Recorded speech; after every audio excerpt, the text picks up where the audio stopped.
घड़ी का कांटा रात के 12 बजे को पार कर चुका था।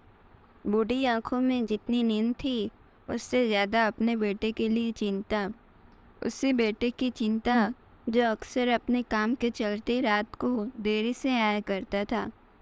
माँ तो माँ होती है, ये जानते हुए भी कि बेटा देर से भले ही आता है लेकिन भूखा नहीं रहता। किसी पार्टी में या फिर खुद के ऑफिस में ही खाना खा लेता है। फिर भी बिना उसके घर पहुँचे अन्न का एक भी दाना अपने पेट में नहीं डालती थी, इस उम्मीद में कि खाने के टेबल पर ही अपने बेटे के साथ थोड़ा समय बिता सके और अपने अकेलेपन को दूर कर सके। अकेलापन इसलिए क्योंकि इकलौता बेटा, वो भी कुंवारा, और दुनिया को 3 साल पहले ही अलविदा कर चुके पति, जिनके जाने के बाद बेटे ने उनका कारोबार अच्छे से संभाल लिया और दिन और रात का ज़्यादातर समय बाहर ही बिताने लगा। हाँ, एक काम वाली बाई नीलम थी, जिससे वो थोड़ी देर बातें कर लिया करती, लेकिन वो बेचारी भी क्या करती, उसे और जगहों पर भी काम करना जाना होता, इसलिए वो भी उन्हें ज़्यादा समय नहीं दे पाती। अब रात के 2 बज चुके थे। माँ अभी भी बेटे का इंतज़ार कर रही थी कि तभी दरवाजे की बेल बजी।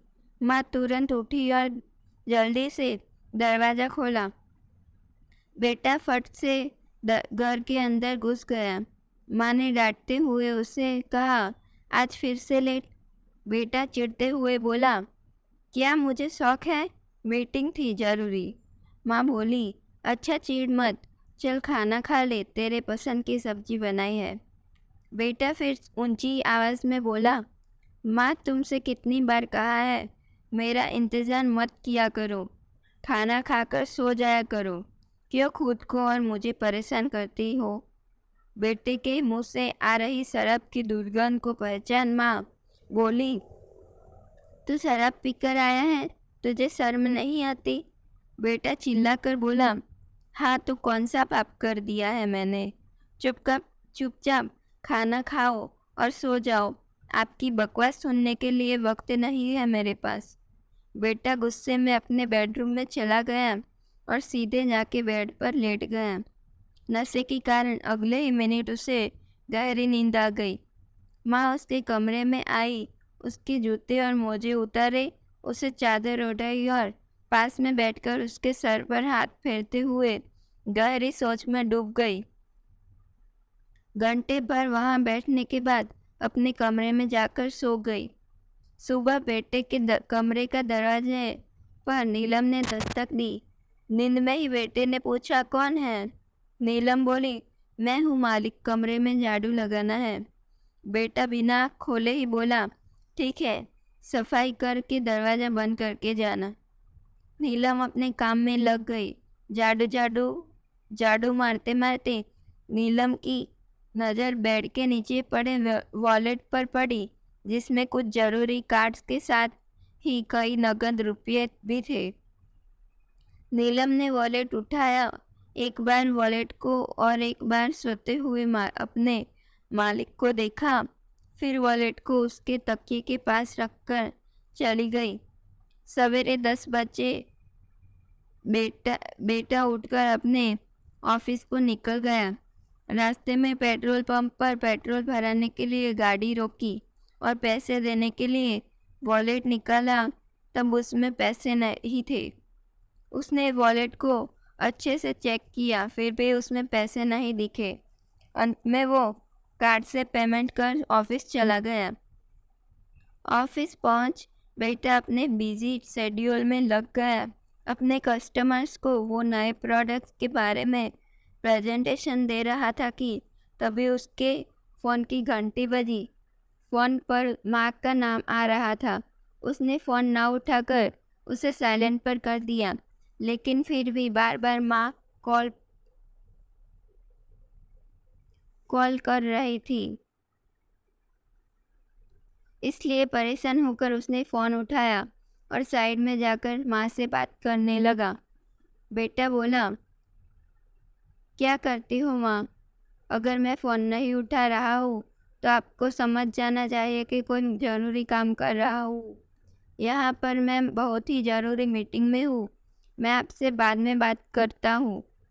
माँ बोल रही थी, बेटा लेकिन एक बार डॉक्टर।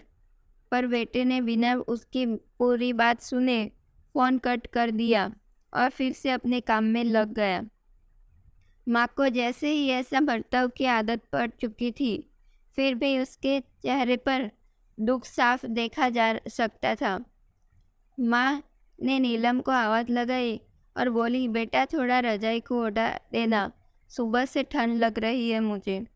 नीलम ने माँ को रजाई ओढ़ाई और थोड़ी देर तक उनके पैर दबाती रही। फिर जब नीलम जाने लगी तो पूछा, आपको और कुछ चाहिए माँ जी? माँ हिचकिचाते हुए बोली, बेटा मैं जानती हूँ तुम कई और जगहों पर काम करती हो, लेकिन क्या तुम थोड़ी देर और यहाँ बैठकर मुझसे बातें कर सकती हो? नीलम बोली, हाँ माँ जी, क्यों नहीं। वो वहीं पर बैठकर माँ से बातें करने लगी। अगले दिन बेटे का पार्सल आया। डिलीवरी बॉय को पैसे देते समय बेटे ने अपना वॉलेट खोला पर पाया कि इस बार भी वॉलेट में पैसे नहीं है। बेटे ने यूपीआई से डिलीवरी बॉय को पेमेंट कर दिया। माँ के पास जाकर बेटा गुस्से में कहने लगा, देखो माँ, इस बात को लेकर यह चौथी बार हो गया है कि मेरे वॉलेट में 1 रुपया भी नहीं है। मैं कहता हूँ यह नीलम पक्की चोर है। माँ बोली, नीलम ऐसा नहीं कर सकती, वह बहुत अच्छी लड़की है। बेटा बोला, उसने तुम्हारे पैर दबाकर और तुम्हारे साथ चिकनी चुपड़ी बातें करके तुम्हें अपने जाल में फंसा लिया है, इसलिए तुम्हें वो अच्छी ही नजर आएगी। आज तुम्हारे सामने दूध का दूध और पानी का पानी ही कर देता हूँ। कहकर बेटे ने नीलम को आवाज़ लगाई और वहाँ पर आने के लिए कहा। मालिक की इतनी आवाज़ ऊंची सुनकर नीलम दौड़ती हुई वहाँ पर आ गई। उसने तुरंत नीलम पर आरोप लगाते हुए कहा, अगर तुम्हें किसी चीज़ की या पैसों की ज़रूरत थी तो मुझसे कह दिया होता, मैं तुम्हें दे देता। चोरी करने की क्या ज़रूरत थी? नीलम को पहले कुछ समझ में नहीं आया। फिर जब वह समझ पाई कि उसको चोर कहा जा रहा है, तब वह बोली, मैंने ऐसा कुछ भी नहीं किया है मालिक। अच्छा तो पुलिस बुला लेता हूँ, वही अब सच सामने लाएंगे, बेटे ने गुस्से से कहा। नीलम डरते हुए माँ की तरफ देखने लगी। माँ ने अपने बेटे से कहा, नीलम ने चोरी नहीं की है, वॉलेट से पैसे मैंने निकाले हैं। बेटे ने कहा, माँ तुम उसे बचाने की कोशिश मत करो। माँ ने कहा, मैं उसको बचाने की कोशिश नहीं कर रही हूँ, बल्कि वही कर रही हूँ जो सच है। बेटा आवाज़ थोड़ी धीमी करते हुए बोला, तुम्हें ऐसा करने की क्या ज़रूरत थी माँ? तुम मुझसे बोल देती, क्या मैं तुमको पैसे नहीं देता? तुमसे कुछ भी बोलने के लिए कहा? तुम यहाँ पर रहते ही कम हो, जब सामने आते हो तो सोने चले जाते हो और जब फ़ोन करती हूँ तो बिना बात किए ही काट देते हो। अब तो तुमसे बात करने के लिए भी मुझे तुम्हारे ऑफिस में अपॉइंटमेंट लेनी पड़ती है, तब जाकर मेरा फ़ोन तुम तक ट्रांसफ़र किया जाता है। जितने पैसे घर के खर्च के लिए तुम देते हो, वह तो घर खर्च में ही खत्म हो जाते हैं। उसके अलावा भी कई खर्चे हैं जिनके बारे में तुम जानते नहीं हो। आजकल मैं कितनी बार बीमार हो जाती हूँ,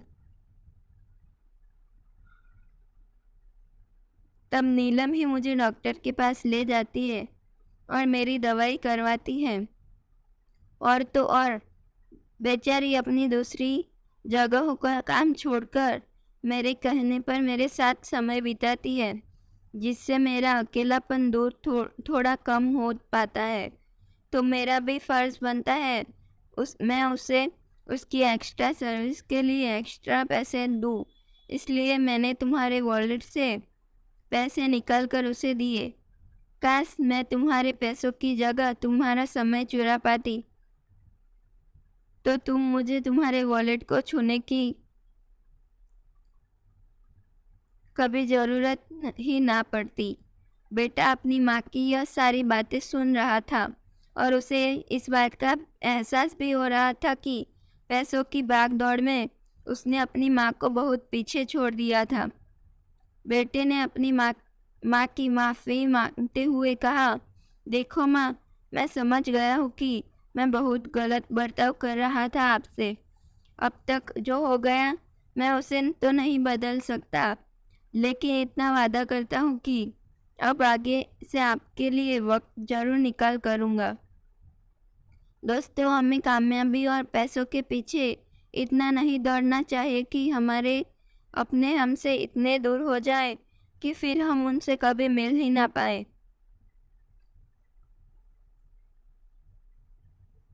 हम बड़े हो रहे हैं, यह याद रखने की ज़रूरत है, लेकिन यह भूलना भी नहीं चाहिए कि हमारे बड़े अब बूढ़े हो रहे हैं और अब उनको हमारी ज़रूरत ज़्यादा है।